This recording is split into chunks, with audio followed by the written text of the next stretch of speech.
ఫిలిప్పీయులకు రాసిన పత్రిక 4వ అధ్యాయం 17వ వచనం నుండి మనము వాక్యాన్ని ధ్యానిస్తున్నాము. ఒకటి, మీ నోటి మాట జాగ్రత్త, ఆ మాట వల్ల ఫలం పొందుకుంటారు.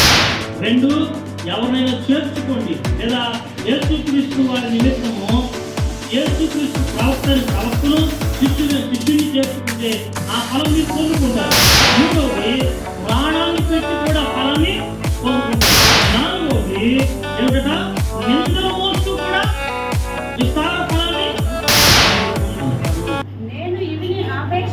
నేను ఈవిని ఆపేక్షించి ఇలాగ చెప్పుటలేదు కానీ మీ లెక్కకు విస్తార ఫలము రావాలని ఆపేక్షించి చెప్పుచున్నాను. ఇక్కడ మనం చదువుతున్న మాటలో విస్తార ఫలము అనే దానికోసం మనం పోయిన వారం మాట్లాడుకున్నాం.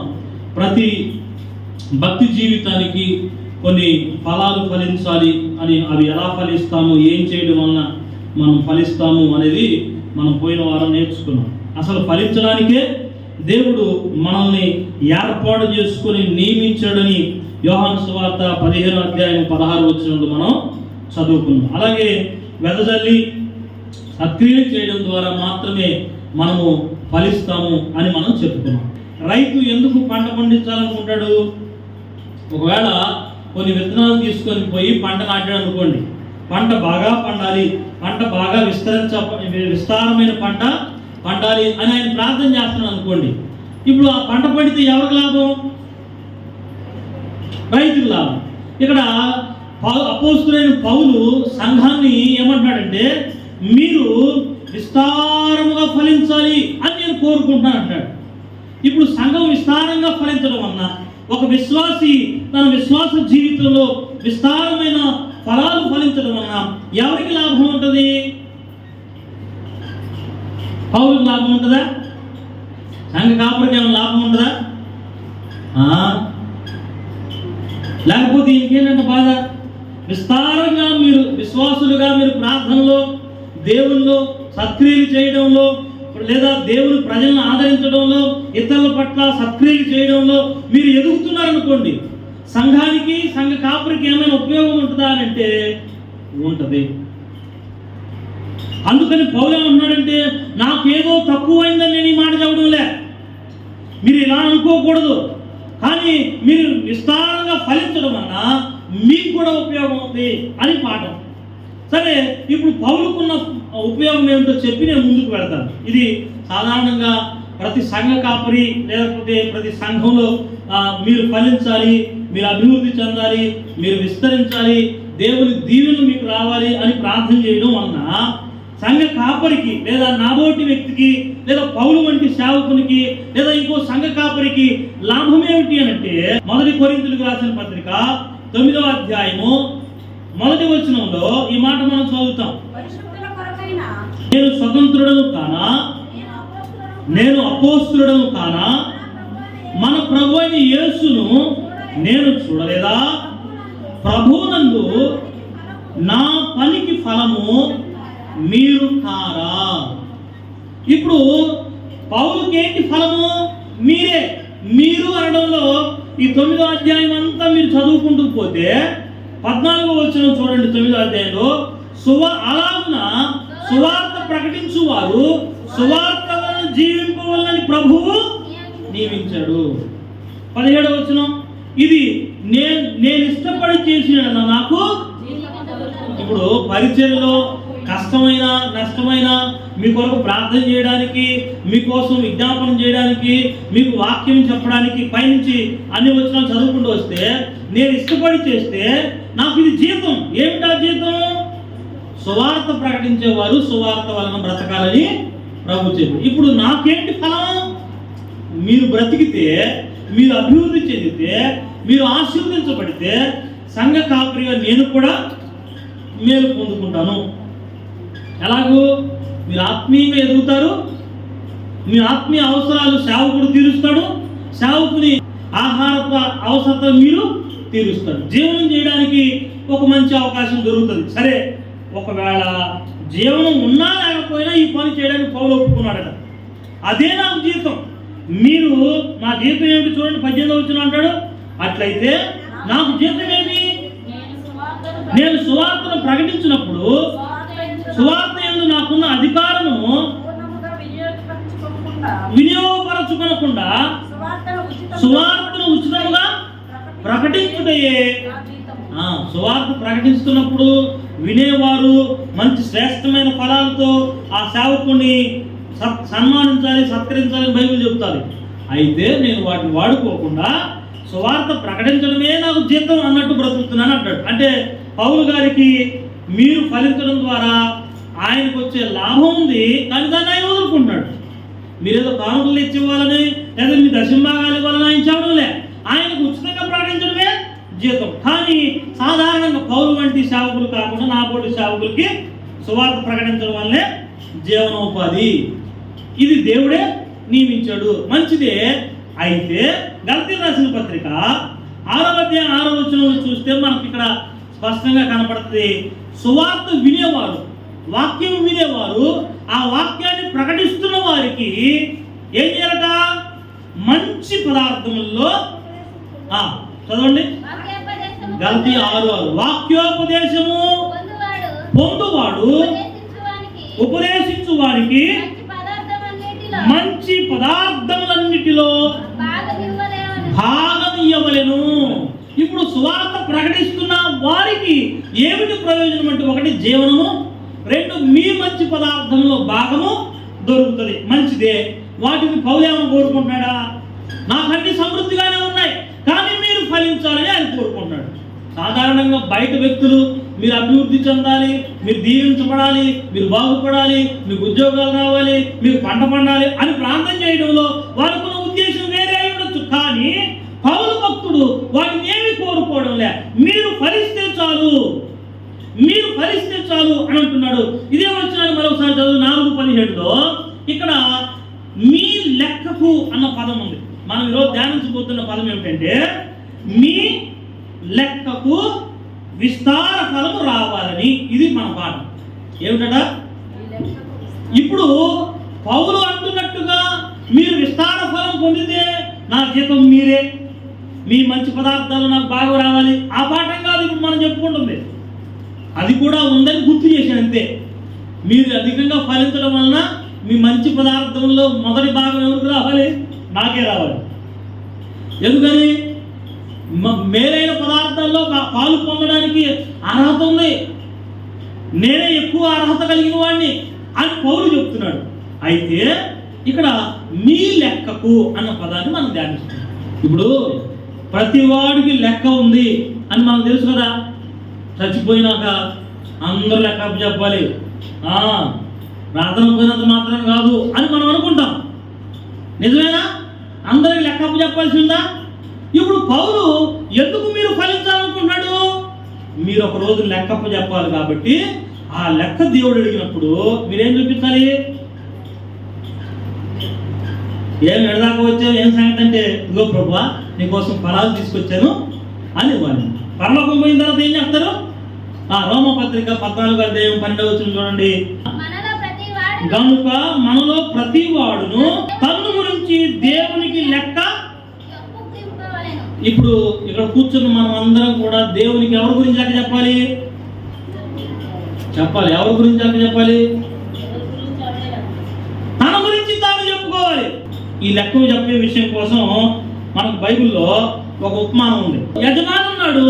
ఆ యజమాని దేశాంతరం పోతూ తన దాసుల్ని పిలిచాడు. ఒకడికి ఒక తలంతునిచ్చాడు, ఇంకొకడికి నేను చేయి చూపిస్తున్నాను కదా, అయ్యను చూసి చెప్పాలి కదా, ఇంకొకడికి లెక్క బాగా చెప్పారు. ఒకడికేమో ఇంకొకడికేమో బాగున్నాయి. తీసుకున్నవాడు వెళ్ళాడు, వ్యాపారం చేశాడు.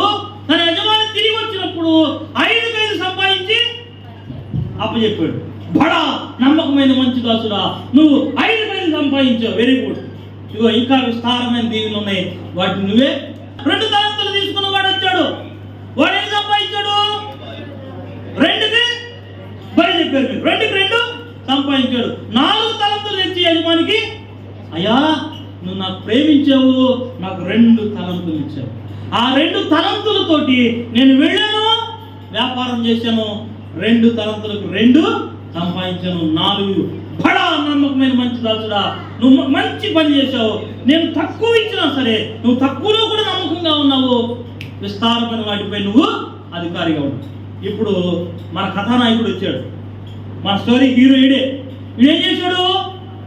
దేవుడి మీద డౌట్ ఇది. 1 తలంతు ఇచ్చాడు కాబట్టి ఈయన ఏ రోజైనా వస్తాడు. ఊరు పోతున్నాయని చెప్పిపోయినాడు, మనం తిరిగి రాడా? 10 ఏళ్ళకైనా వస్తాడు. వామ్మో ఈ యజమాని మంచోడు, దుర్మార్గుడు, లెక్క అడిగేవాడు, విత్తని చోట పంట పోయాలనుకుంటున్నాడు. కాబట్టి ఏ రోజైనా వస్తే ఆయన ఇచ్చిన 1 తలంతో ఆయనకి ఇవ్వాల్సిందే. కాబట్టి కొండ తీశాడు, కూర్చిపెట్టాడు. బాగుంది. యజమాని వచ్చాడు, పాపం వీడు అనుకున్నట్టే వచ్చాడు. ఆయన వచ్చి అందరు లెక్క చెబుతుంటే ఈయన కూడా వరుసగా పోయి ఆ గుండ తీసి బాధ పెట్టి తీసుకొని వచ్చి, నాకు తెలుసు ఏ రోజైనా నువ్వు వస్తావని, నువ్వు ఇచ్చింది అడుగుతావని నాకు తెలుసు, అందుకనే నువ్వు దుర్మార్గుడివి, అందుకే నాకు తెలుసు. నువ్వు ప్రాణం ఇచ్చినంతలో ఇచ్చి రమ్మని పిలుస్తావు, వచ్చినంతలో వచ్చి బ్రతికినంతలో ఏం చేసావు చెప్పమంటావు. అందుకనే నేను పుట్టాను, తిన్నాను, తెల్లారింది, చచ్చిపోయాను. ఏమీ లేదు, నేను తలంతులు తీసుకున్నాను, కప్పెట్టాను, చచ్చిపోయాను, నీ దగ్గరకు వచ్చాను, ఇదిగో నువ్వు ఇచ్చింది నీకు ఇచ్చేస్తున్నాను. అప్పుడు ఆ దాసుని ఏమని మెచ్చుకోవాలి? చేత దాసుడు, నువ్వు ఎరుగుదువా? నేను విత్తని చోట పంట కోయేవాడు నువ్వు ఎరుగుదువా?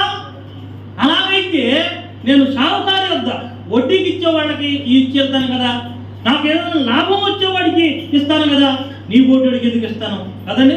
మన ఓటువాడిని ఎందుకు దేవుడు దీవిస్తున్నాడు అంటే ఆయనకేదో లాభం అని కాదు, ఆయనకేదో మనం వడ్డీ ఇస్తామని కాదు, మన బ్రతుకులో మన జీవితంలో ఆయన లెక్కప్పు చెప్పడానికి సిద్ధపడతామని, మనం కొంత ఫలిస్తామని, ఏదైనా ఫలించాలని పౌలు అంటున్నాడు, మీరు లెక్కకు విస్తారంగా ఫలించాలి. ఆయన కొంతకాలం మనకి ఇచ్చాడు, జీవన మరణాలను మన బ్రతుకులో ఆయన పెడుతూ మనకు జీవితాన్ని ఇస్తూ మనం లెక్కడడానికి లోకాన్ని పంపుతున్నాడు. ఆయన వచ్చిన తర్వాత ప్రతివాడు దేవునికి తన గురించి లెక్కప్పు చెప్పుకోవాలట. ఇప్పుడు చెప్పండి పక్కన ఆయనకి, నువ్వు కూడా లెక్క చెప్పాలి. చెప్పు, పక్కన ఏం చెప్పు, పక్కన చెప్పాలి. నువ్వు కూడా లెక్క చెప్పలే నాగరాజుగా, నువ్వు కూడా లెక్క చెప్పాలి, నేను కూడా లెక్క చెప్పాలి. ఇప్పుడు మనం లెక్క దేవునికి చెప్పుకోవాలి కదా, అవునా కదా? తర్వాత చూడండి 1 కొరింథీ 3:12-13 వచ్చినారు. ఎవడైనాను ఈ పునాది మీద బంగారము, వెండి, వెలగల రాళ్ళు, కర్ర, కొయ్యకాలు మొదలైన వాటిని వాని పని కనబడును, ఆ దినము దానిని తేటపరచును, అది అగ్ని చేత బయలుపరచబడును, మరియు వాని పని ఎట్టిదిని దానిని అగ్నియే. ఇప్పుడు మన పని ఏంటో ఎవరు చూస్తారు? చెప్పు, నీ పని ఏంటో, నువ్వు ఎలా ఫలించొచ్చావు, నీ జీతం ఏంటో చెప్పు, నీ లెక్క ఏంటో చెప్పు అని దేవుడు అడిగితే అలాగనగండి, ఆ రోజండి అలా అని చెప్పేంత సీన్ లేదు మనకి, అంత సమయం లేదు. మన స్టోరీ అంతా వింట దేవుడు. మన బడికి ఎందుకు రాలేదు రండి పిల్లలు చెప్తారే, మరండి మా నాన్నండి బడికి పోమన్నాడండి, నేను బడికి వస్తుంటేనండి మా తాత వచ్చాడండి ఊరి నుంచి, అందుకనండి ఆగిపోయాను, లేకపోతే నేను వచ్చేవాడేనండి, తప్పంతా మా తాతేనండి అని చెబుతాం. ఇవన్నీ దేవుడి దగ్గర చెప్పడానికి ఉందా? లేదు. వాడి ప్రతివాడు ఏదో ఒక పని చేస్తాడు. అది ఎలా ఉంటుందట? బంగారము, వెండి, వెలగల రాళ్ళు, కర్ర, గడ్డి, కొయ్యకాలు మొదలైన వాటితో తన పని చేసుకుంటాడు. ఏది నిలబడిందో ఏమిటా నీ పని అని అడిగి నీ చిట్టా తీసి దేవుడు చూడడానికి అంత సమయం లేదు. అగ్ని వస్తుంది, నీ పని ఏంటో తెలియదు. నీ పనిని ఎవరు పరీక్షిస్తారంట? అగ్ని పరీక్షిస్తుందట. పునాది మీద ఒకడు కట్టిన పని నిలిచి వేడదా, అబ్బా ఎంత గొప్ప దేవుడు అండి.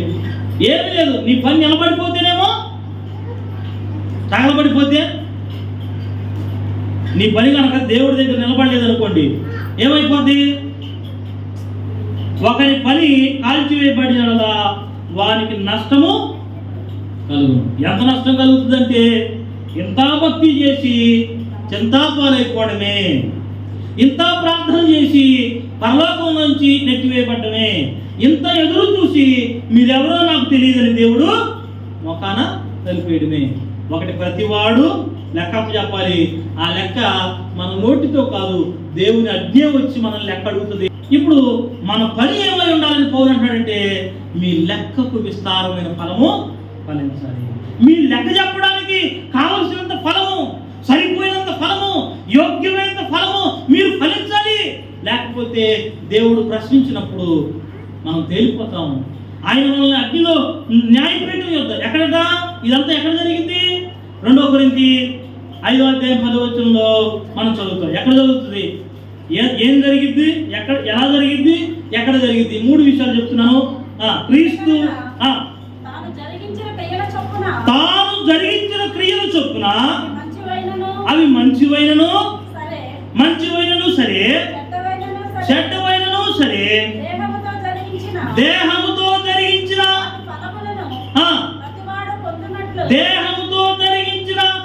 వాటి ఫలమును ప్రతివాడును పొందినట్లు మనమందరమును క్రీస్తు న్యాయపీఠం ఎదుట ప్రత్యక్షము కావాలను. మంచి పనులు చేసిన వాళ్ళు నిలబడతారు, చెడ్డ పనులు చేసిన వాళ్ళు నిలబడతారు. శరీరంతో మనం చేసిన ప్రతి పని కోసం లెక్క క్రీస్తు న్యాయపీఠం ఎదుట చెప్పాలి. ఇప్పుడు మళ్ళా ఆడ చెప్పుకున్నాం, క్రీస్తు న్యాయపీఠం ఎదుట మనం నిలుచుంటే అగ్ని వచ్చి మనల్ని పరీక్షిస్తుంది, మన పనికి జీతము ఇవ్వబడు. అప్పుడు లెక్కప్పు చెబుతాం. ఇది ఆర్డర్. మనము ఏదైతే దేవుని దగ్గరికి వెళుతున్నామో ఆ క్రీస్తు న్యాయపీఠం ఎదుట అలా తేలిపోతాం. ఎలాగా? అలా తేలిపోతాం. ఏమిటి సంగతి? ఏ ఊరి నుంచి వచ్చావు? నీ ఆధార్ కార్డు ఏముండదు. దేవుని దగ్గరికి వెళ్ళి మన ప్రతి ఫలం గురించి, ప్రతి పని గురించి ఆ క్రీస్తు న్యాయపీఠం ఎదుట ఖచ్చితంగా నువ్వు నేను లెక్క చెప్పాల్సిన వారిగా ఉన్నాము. మత్తయి సువార్త 12వ అధ్యాయము 36-37 వచనాల్లో, ప్రతి మాటను బట్టి, మనుషులు పలికిన ప్రతి వ్యర్థమైన మాటను బట్టి విమర్శ దినమున దేని గురించి చెప్పాలి? ఇందాక ఏం చెప్పుకున్నాం? శరీరంతో చేసిన ప్రతి క్రియ గురించి లెక్క చెప్పాలి. రెండవది, ప్రతి మాటను బట్టి లెక్క చెప్పాలి.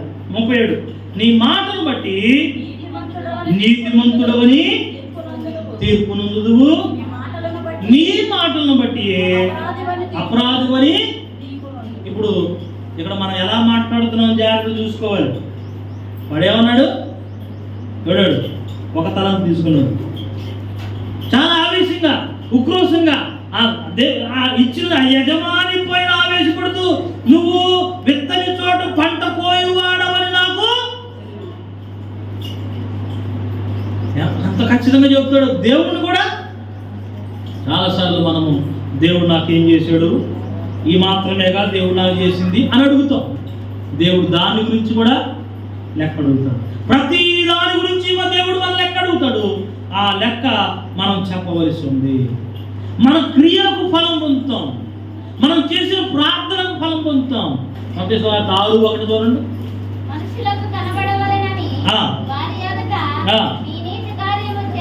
నీ నీతి కార్యము చేయకుండా జాగ్రత్త పడు. చూడండి, అట్లయితే రహస్యమందు చూచి నీ తండ్రి నీకు.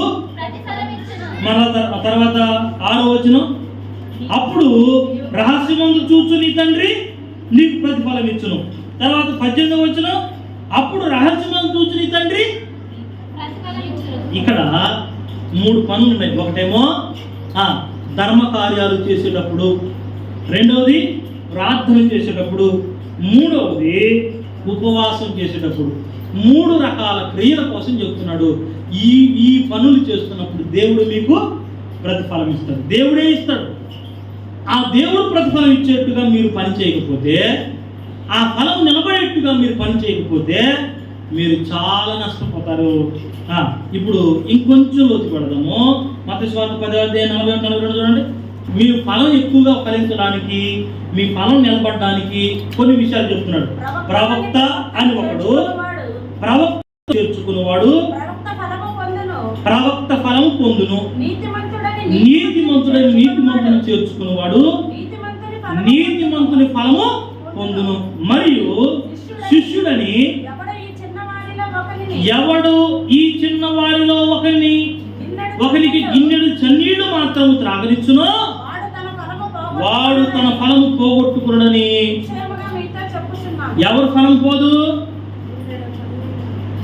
ఎవరు ఫలం పోదు? సేవకుని చేర్చుకున్నవారు, లేదా ప్రవక్తను చేర్చుకున్నవారు, శిష్యుల్ని చేర్చుకున్నవారు. వారి ఫలము ఎలా ఇస్తే? కనీసం గిన్నెడు చన్నీళ్ళు ఇచ్చినా మళ్ళీ ఇక్కడ వచ్చే ప్రాంతంలోకి భోజనం పెట్టమంటున్నాడు అనుకోబాకండి. మీ ప్రతిఫలం నిలిచి ఉంటుంది అని చెప్తున్నా. మళ్ళా చెప్తున్నాను, నాకేదో తక్కువైందని మాటలు చెప్పడంలే, మీ ఫలం నిలబడాలని చెప్తున్నాను. లెక్కకు మీరు విస్తారమైన ఫలం, లెక్కకు అనేది ఎక్కడ లెక్క? క్రీస్తు న్యాయపేట కనుక మనం చచ్చిన తర్వాత, లేదా ఆయన వచ్చిన తర్వాత మనం చేసిన ప్రతి పని గురించి, మాట గురించి, పని గురించి ఆయన లెక్క అడుగుతున్నప్పుడు కథలు చెప్పేంత సమయం లేదు. అగ్ని వస్తుంది, మన లెక్క తెలుస్తుంది. ప్రతిదీ ఆయన మనము లెక్క చెప్పాలి. ఇంకొంచెం ముందుకు వెళ్దాం. 16వ అధ్యాయం మత్తయి సువార్త 25-27. 16 తన ప్రాణమును రక్షించుకొనువాడు దానిని పోగొట్టుకొనును, నా నిమిత్తము తన ప్రాణమును పోగొట్టుకొనువాడు దానిని దక్కించుకొనును. లోకమంతయు సంపాదించుకొని తన ప్రాణమును పోగొట్టుకుంటే అతనికి ఏమి ప్రయోజనము? ఒక మనుషుడు తన ప్రాణములకు ప్రతిగా ఏమి ఇవ్వగలడు? మనుష్య కుమారుడు తన తండ్రి మహిమ గలవాడై తన దూతలతో కూడా రాబోతున్నాడు. అప్పుడు ఆయన ఎవని క్రియల చొప్పున వానికి ఫలమిచ్చును. ఏం చెప్పుకున్నాము? మనుషులు ప్రతి మాటను బట్టి ఫలం పొందుతాడు. మాటను బట్టి ఫలం పొందుతాం. 2, చేర్చుకోవడాన్ని బట్టి, గిన్నెడు చన్నీళ్ళు ఇవ్వడాన్ని బట్టి ఫలం పొందుతాం. 3వది, మన ప్రాణమును దేవుని కోసం త్యాగం చేసి కూడా ఫలం పొందుతాం. దేవుని ఎదుట వారి ప్రాణాలు కూడా స్వార్థ కొరకు, లేకపోతే దేవుని కొరకు అప్పగించిన వారు ఎంత గొప్ప ఫలం పొందుతారో. లోకాసు వార్త 6వ అధ్యాయం 22-23. మనుష్య కుమారుని నిమిత్తము మనుషులు మిమ్మల్ని ద్వేషించి వెలివేసి నిందించి మీ పేరు చెడ్డదని కొట్టివేయినప్పుడు మీరు ధన్యులు. ఆ దినమందు మీరు సంతోషించి గంతులు వేయుడి. ఇదిగో మీ ఫలము పరలోకమందు గొప్పదయ్యుండును. వారి పితరులు ప్రవక్తలకు ఈ విధముగానే చేసి. ఇప్పుడు మరలా ఎవరైనా మిమ్మల్ని నిందిస్తే, మనుష్య కుమారుని యేసుక్రీస్తుని మీరు నమ్ముకున్నందున, మీరు ప్రార్థనకు పెడుతున్నందున, మీరు క్రైస్తవులైనందున, మీ విశ్వాసమును బాప్తిసం ద్వారా చాటించినందున ఎవరైనా మిమ్మల్ని నిందిస్తే ఆ రోజు మీరు గొప్పగా ఆనందించండి. మీ పరలోకంలో ప్రతిఫలము గొప్పదైపోతా ఉంది. నేను చెప్తున్న పాఠం మీకు అర్థమవుతుందో లేదో, మీ నోటి మాట జాగ్రత్త. ఆ మాట వలన ఫలం పొందుకుంటారు. 2, ఎవరినైనా చేర్చుకోండి, లేదా యేసుక్రీస్తు వారి నిమిత్తము యేసుక్రీస్తు ప్రవక్తను శిష్యుని చేర్చుకుంటే ఆ ఫలం మీరు పొందుకుంటారు. 3వది, ప్రాణాన్ని పెట్టి కూడా ఫలాన్ని పొందుకుంటారు. 4వది ఏమిట? నిందలు మోస్తూ కూడా విస్తార ఫలాన్ని మీరు పొందుకుంటారు. 35వ వచనం చూద్దాం. మీరైతే ఎట్టివారిని గురించి అయినను నిరాశ చేసి కొనక మీ శత్రువులను ప్రేమించుడి, మేలు చేయుడి, అప్పుయుడి. అప్పుడు ఎప్పుడట? ఈ మాటలన్నీ మీకు ఎందుకు చెప్తున్నాడు పౌలు? మీ లెక్క చెప్పాలి. మీ లెక్కకు విస్తార ఫలము పొందాలని. మీ లెక్కకు విస్తార ఫలం ఎప్పుడు వస్తుంది? చెప్పండి, శత్రువులను ప్రేమించినప్పుడు. బాప్తిసం పొందిన మనము మన ఫలము అధికమవడానికి ఏం చేయాలో చెప్తున్నాడు. మీ శత్రువులను ప్రేమించండి, బాగుంటుంది. మేలు చేయండి. తర్వాత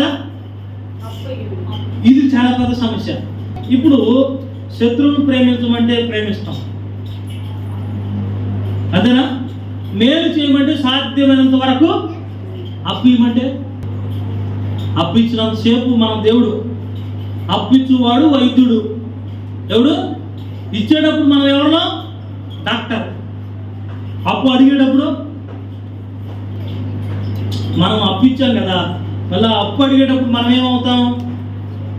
పగస్తులం అవుతాం, శత్రువులు అయిపోతాం, అప్పు ఇచ్చి తగాదాలు కొనుక్కున్న వాళ్ళం అవుతాం, స్నేహాన్ని పోగొట్టుకుంటాం. అయినా సరే అప్పియుడి, అప్పుడు మీ ఫలం గొప్పదవుతుంది. ఎప్పుడు? అదొకటే కాదు, శత్రువులను ప్రేమించి మేలు చేసి అప్పు ఇచ్చినప్పుడు. ఈ 3 విషయాలు: శత్రువులను ప్రేమించడం, మేలు చేయడం, తర్వాత అప్పు ఇవ్వడం. చివరిగా మీరు మీ భక్తి జీవితంలో కట్టుకుంటుంది ఏంటో, ఏమి సంపాదించుకుంటున్నామో దాన్ని జాగ్రత్తగా చూసుకోవాలి. మంచిదే, ప్రార్థనకు వస్తున్నాము, ప్రార్థన చేసుకుంటున్నాము, వాక్యం చదువుకుంటున్నాము, అవకాశం ఉన్నప్పుడు ఫోటో పెట్టుకుంటున్నాం, అంత బాగుంది. కానీ మన ఫలము విస్తరిస్తుందా లేదా? పంట వేసాం, రైతు ఏం చేస్తాడు? నారు తెచ్చి పొలంలో సాడ తీసి నాటి రాసిన తర్వాత మళ్ళీ సంవత్సరానికి వెళ్ళి మొన్నే నాటేసి వచ్చాను, ఇక ఇంటికి మోటార్ తీసుకొని నాటడానికి పోతే అక్కడ ఏమైనా ఉంటుందా? పంట వేసుకుంటాం. నిజంగా మనం ఎక్కువ ఫలించాలనుకుంటున్నప్పుడు, దేవుడు మన ఫలమునకు తగిన జీతం ఇవ్వాలనుకుంటున్నప్పుడు మనం ఏం చేయాలంట? 3వ అధ్యాయం 1 కొరింథీ 3వ అధ్యాయము 10వ వచనం నుంచి కొన్ని మాటలు చదువుదాము. దేవుడు నాకు అనుగ్రహించిన కృప చొప్పున నేను నేర్పరి అయిన శిల్పకారుని వలె పునాది వేసి తిని మరి ఒకడు కట్టుచున్నాడు, ప్రతివాడు దాని మీద ఎలా కట్టుచున్నాడు. ఇప్పుడు ఎలా కట్టుకుంటున్నాము, ఏం చేయాలి? జాగ్రత్తగా చూసుకోవాలి. అస్సలు జాగ్రత్తగా చూసే పరిస్థితి లేదు, ఉందా? మనం కట్టుకునేది మన భక్తి జీవితం లెక్కకు విస్తారమైన ఫలం వస్తుందా లేదో చూసుకోవాలి. విత్తనాలు వేసి పంట వస్తుంది అని వెళ్ళిపోకూడదు. విత్తువాడు విత్తనం వేసి ఏం చేశాడు? దానికోసం పాది చేశాడు, అవునా? అంజూరపు చెట్టు 3 ఏళ్ళు వేసి కూడా ఫలం రాకపోతే ఆ తోట మనం ఏం చేశాడు? దానికి రాళ్ళేరి పాది చేసి దాని చుట్టూ కంప వేశాడు, పశువులు దానిపై దాడి చేయి. 11వ వచనం, వేయబడినది తప్ప మరి ఒక పునాది ఎవడనో వేయనేరడు, ఈ పునాది యేసుక్రీస్తే. యేసుక్రీస్తు అన్న పునాది మీదే మన భక్తి సాగుతుందా లేదా? మనము యేసుక్రీస్తు చెప్పినట్టు బ్రతుకుతున్నామా లేదా? యేసు ప్రభువుకి అనుకూలమైన జీవితం మనలో ఉన్నదా లేదా అని మనం పరిశీలించుకుంటూ భక్తి చేయకపోతే మన లెక్కకు విస్తార ఫలము రానే రాదు. ఎవరికి విస్తార ఫలము రాదో వాడు ఏం చేస్తాడు? అగ్నిలోకి నెట్టివేయబడతాడు. అంతేనా కాదా? ఉన్నదన్నట్టు అప్పు చెప్పినా కానీ డేంజర్. ఇక్కడ ఒక తలంతుగా తీసుకుని వచ్చినోడు కూడా ఏమైంది? చెవాట్లు పడ్డా లేదా? చెడ్డవాడు అనిపించుకున్నాడా లేదా? నేను ఎలా బ్రతికాను, సీమ కూడా అపకారం చేయకుండా, దోమ కూడా కుట్టినా కాసేపు ఇంకా కుట్టుకోమని చెప్పి మంచి భక్తి చేసిన కదా. లెక్క అడిగినప్పుడు మన లెక్క తీరుకున్నాం. మనకు విస్తార ఫలం రావాలి అని అంటే ఖచ్చితంగా మన మాట జాగ్రత్తగా చూసుకోవాలి. 2వది నిందొచ్చినా భరించాలి. 3వది మేలు చేయాలి, అప్పు ఇవ్వాలి. తర్వాత ఏది కట్టుకుంటామో మనం జాగ్రత్తగా చూడాలి. ఏ భక్తి చేస్తే వస్తుందో, ఎలా కట్టుకుంటే వస్తుందో, ఎలా నిలబడితే వస్తుందో, ఏ ప్రార్థనలో మనం పాల్గొంటే వస్తుందో, ఏ భక్తి చేస్తే వస్తుందో నేర్చుకోవాలి. చాలాసార్లు వాడు కూడా మన ప్రార్థనలే కదా అని చేర్చుకోవడం కూడా పొరపాటే. చాలాసార్లు వాళ్ళు కూడా మనోళ్ళే అనుకోవడం పొరపాటే. మీరు ఎవరిని చేర్చుకుంటున్నారో వారి విషయంలో జాగ్రత్తగా ఉండాలి. మనకు క్రీస్తు అనే పునాది ఉంది, మనకు వాక్యం అనే పునాది ఉంది, పరిశుద్ధాత్మ అనే పునాది ఉంది, వాటి పైన మనం భక్తిని ఎలా కట్టుకుంటున్నామో అలా కట్టుకోకపోతే మన భక్తి జీవితానికి జాగ్రత్త అవసరం. మనం పరిశీలించుకోవడం అవసరం. మనం మాటను బట్టి, మన క్రియను బట్టి మన ఫలాన్ని మనం పొందుకోవడానికి సిద్ధపడుతున్నాము. ఊరికే అందరిలాగా పరలోకం పోతాం అనుకోవడంలే అదండి. ఊరికే మమ అనుకోండి పరలోకం వెళ్ళిపోతారు, లేకపోతే పలానా పేరు తెలుసుకోండి స్వర్గానికి వెళ్ళిపోతారు. నేను చెబుతున్నాను, మీ క్రియలు సరిగ్గా లేకపోతే నీదైనా నాదైనా పరలోకం పోగొట్టుకోవడమే. దేవుడు అగ్నిలో తక్కిడి వేసినప్పుడు, ఆ అగ్ని మనం పరీక్షించినప్పుడు, మనము కట్టె, కొయ్యకాలు, గడ్డి వంటి కట్టడం మనం కట్టుకుంటే కాలిపోతాం. లెక్క చెప్పడానికి మన దగ్గర ఏమీ లేకపోతే ఉన్నట్టుగా తీసుకొని పోయి ఇదిగో నువ్వు ఇచ్చి నీకు ఇచ్చిన కనబడేస్తే మనం చెడ్డోళ్ళం అయిపోతాం. ఫలించాలి, విస్తరించాలి, మన పంట లెక్క చెప్పుకోవాలి. ఆ లెక్క చెప్పడానికి నా పనికి, ప్రతి వాని పనికి మనము లెక్క చెప్పుకోవాల్సిందే. మన పనికి మనము లెక్క చెప్పాలి. చెప్పండి, నా పనికి నేను లెక్క చెప్పాలి, నీ పనికి నువ్వే లెక్క చెప్పాలి. నా భక్తికి నేను లెక్క చెప్పాలి, నీ భక్తికి నువ్వే లెక్క చెప్పాలి. మన ఫలము విస్తరించకపోతే వారికంటే మీ ఫలం అధికము కాని అలా మీకు ఉపయోగం ఏమీ లేదంటాడు. వారెవరో మత్తయి సువార్త 5-6 అధ్యాయాలు మనం చదువుకున్నాం. శాస్త్రులు పరిచర్య కోసం చెప్పాడు. వారికంటే మీ భక్తి, పోయిన వారం కూడా చెప్పాను, వారికంటే మీ భక్తి గొప్పగా ఉండాలా. మీకంటే ముందు ప్రార్థన వస్తున్నారే, మీకంటే ముందు బాప్తిజం తీసుకున్నారే, వాళ్ళకంటే మీ భక్తి బాగుండాలి. అప్పుడే మీరు శ్రేష్టమైన వాడని దేవుడు నమ్ముతాడు. అప్పుడే మీకు పరలోకం ఇస్తాడు. అప్పుడే మీకు లెక్క మీ ప్రతిఫలము అధికం అవుతుంది. ప్రార్థన చేసుకుందాం, తలలో ఉంచండి. మన ఫలం అధికం అవడానికి ప్రభు పాదాలు పట్టుకోవాలి. మనం ఫలించాలి. మన నోటి మాటను, మన క్రియలను,